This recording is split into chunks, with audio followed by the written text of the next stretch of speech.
The more you continue to work on building a game, adding actors and resources, the more you will need a way to manage their collisions with each other. Who's affected by what, or unaffected by whom? Collision groups are a way of dealing with collisions that helps us to avoid confusion in this area. Notice that I have imported a coin actor into my game. We will be using this actor as an example later on in our demonstration. To view the collision groups of your game, click on the settings icon on your stencil menu bar. Next, select groups from the game setting window on the left hand side.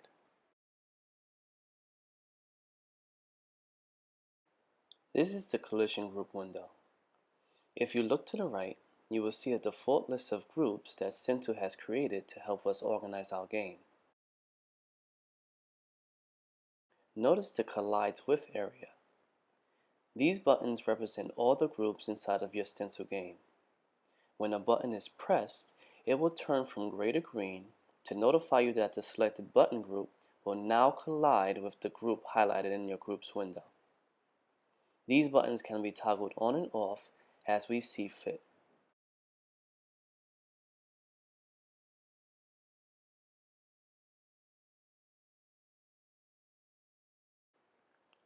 Let's go ahead and select the actor group.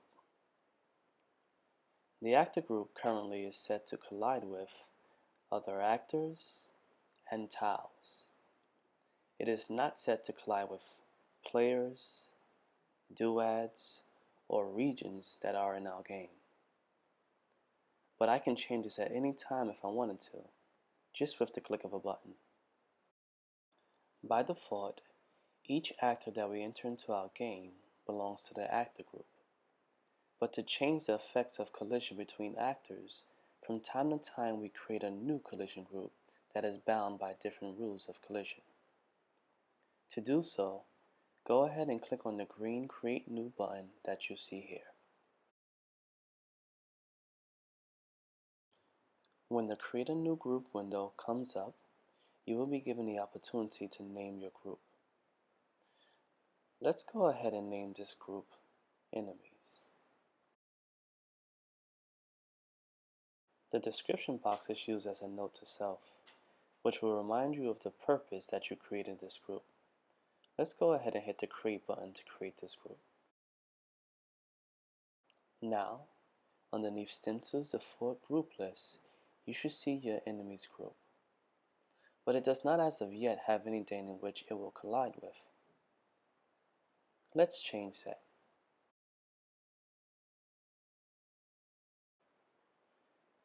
Let's go ahead and select the Tiles,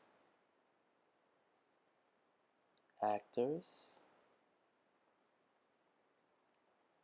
and Players collision buttons. I would only select the Enemies button if I wanted my enemies themselves to crash into each other, but I don't want that effect right now. Let's go ahead and create another collision group by clicking on the Create New button again. This time, let's name the group Collectibles, and let's even add a description for our group. In the description box, go ahead and type in items in which our actor will pick up.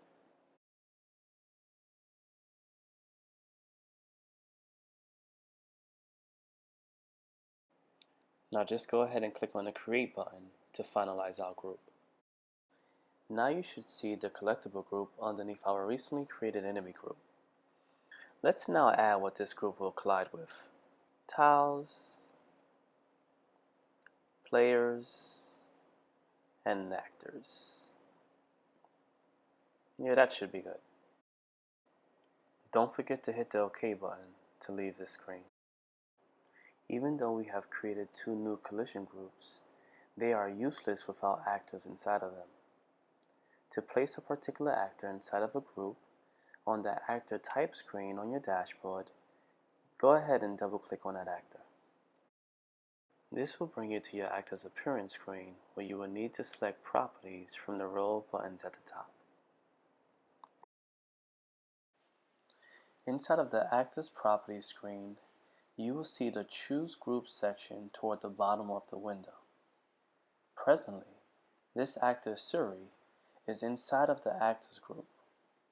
To change the group that he belongs to, click on the drop-down arrow to see the list of groups that you have available to you. Let's place him inside of the Enemies group.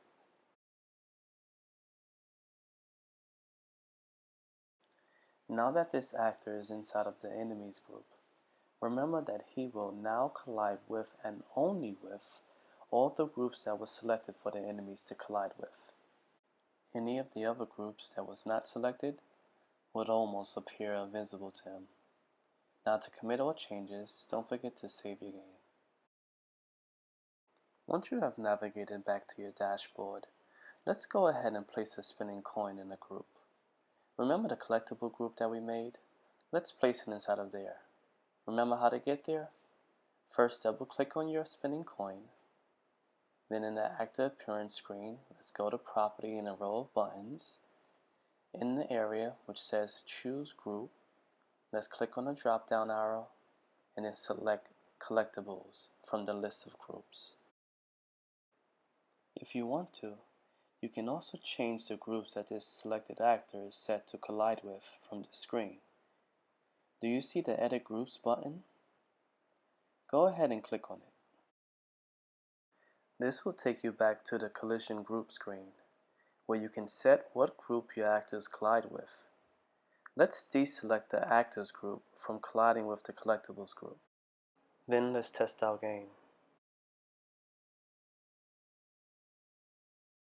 I have recently added the coin actor to my scene. Let's see how my game plays now. Do you see how my actor is just walking through my coin like it's not even there? Notice what happens when I walk toward my enemy actor. My main character crashes into him. The enemy stops the progress of my actor, but not that of the coin. Why? Well, remember we set only the enemies group to collide with players, tiles, and actors. But we set the collectible group to collide with players and tiles only. The actor group, which my main character is a part of, was not selected for the collectibles, therefore he acts like the coin does not exist. Let's go back and fix that.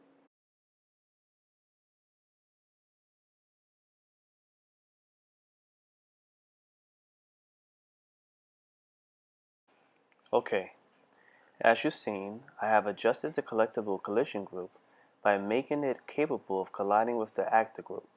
With what result? Now my actor crashes into my coin and cannot walk through it as if it doesn't exist.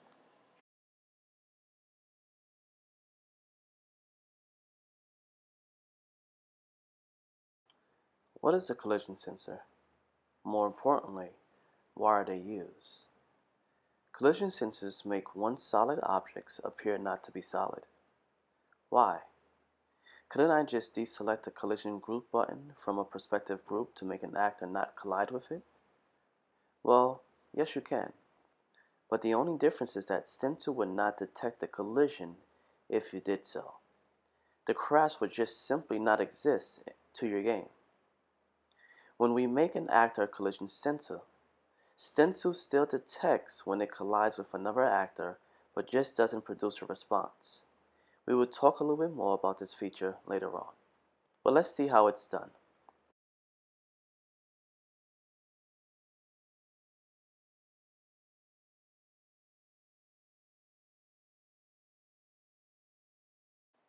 On your dashboard, double-click on the actor that you would like to make a collision sensor.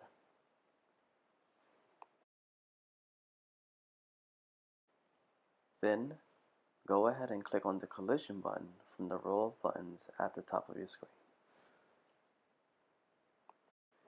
Inside of the actor collision screen, on the right-hand side, underneath the physical properties section, you will see a checkbox that says, is a sensor. We're going to go ahead and select that option. It's important to know that once you make an actor a sensor, they will no longer be solid objects. Therefore, it will fall through the screen at the start of your game. To avoid this, we have to change their physics properties. To do so, go ahead and click on the physics button from the row of buttons at the top. Then, navigate to the Affected by Gravity section and choose No. After that, save your game and then go ahead and test it. The last time we played our game, our actor collided with our coin and the enemy character. But now we have changed the coin into being a sensor. Therefore now, even though stencil will detect a collision, the coin does not appear to be solid, and the actor can basically walk through it. Use this idea of collisions and how stencil deals with them creatively in the future to create some really amazing games.